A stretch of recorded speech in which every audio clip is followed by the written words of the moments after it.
Hey guys, so it's day number 12 na dito sa ating challenge, and today ay share ko lang yung mga nangyari last night. Today is Sunday, no? So have a blessed Sunday. And yeah, we just reached 50k last night. And right now nasa 15k, no? So nag-down pa tayo ng 10k. Siguro discuss ko na lang dito yung lessons or importance ng taking profits, but that's very challenging approach and subjective. But yeah, before tayo mag-start, kung hindi nyo pa na-like itong video na ito, please like this video first, subscribe nyo yung YouTube channel natin, turn on the bell icon para ma-notify kayo dito sa mga updates natin na ginagawa sa ating YouTube channel, guys, no? So basically last night I have post sa ating Alchemist sa trading journal ko na running yung 3 positions ko with WLD as well as the flow and then yung algo, no? So tatlo yan. And I share some insights why I contested, ano yung narrative doon sa tatlo na yon, and running yun, no? So na-reach nga yung 50k zone, and then I decided to set SL na, and then for WLD, since malaki yung upside, I decided to trail stops, no?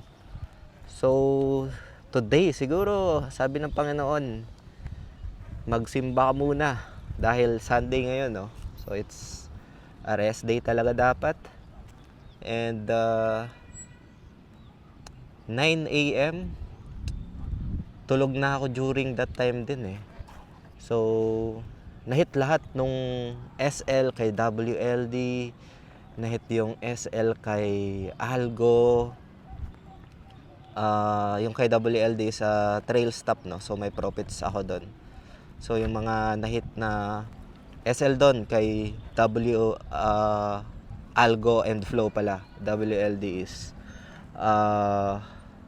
trail stops, no? So yun, lesson siguro for taking profits is like you need to take profit, no? But then again, guys, yung sa scenario ko is like yung TP ko kay WLD almost hit naman sana, pero after that medyo malayo pa before siya nag-dump, no? So may mga scenario na ganyan, you have take profits target pero hindi na hit, no? And then worst case is that ma-hit pa yung SL mo, so that's normal. Next thing na magiging approach mo dyan is how to manage your emotion, how to manage your approach after that, no? Kasi normally pag ganyan magre-revenge trade ka eh. So on my end, I still don't have any positions right now, and yeah, yung taking profits is very challenging, no, as I mentioned. So day 12 na ipakita ko naman sa inyo this day, no? And yung trail stop, yun yung nagsalba din sa kay WLD dahil after ma-trail, bumagsak pa yung price action. For SL naman ng Algo and the Flow, after na-hit yung SL, mas bumagsak pa siya, no? So it's part of our risk management naman, and to handle that, it's better to stop first muna if may setups ka na tingin mo is wala pa doon sa A+, so you need to wait lang. And right now I'm waiting for some setups, no? I have no open positions right now, pero yung tatlong nasa watchlist ko na yun ay maybe yun yung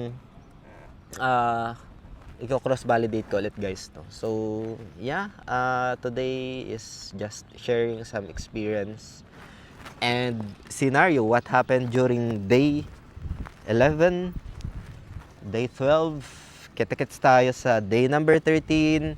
Feel free to comment Alchemist so that you can explore nung journal natin. Andun ko nilalagay yung mga trades natin as well as other updates. May airdrop corner din doon, so you can check.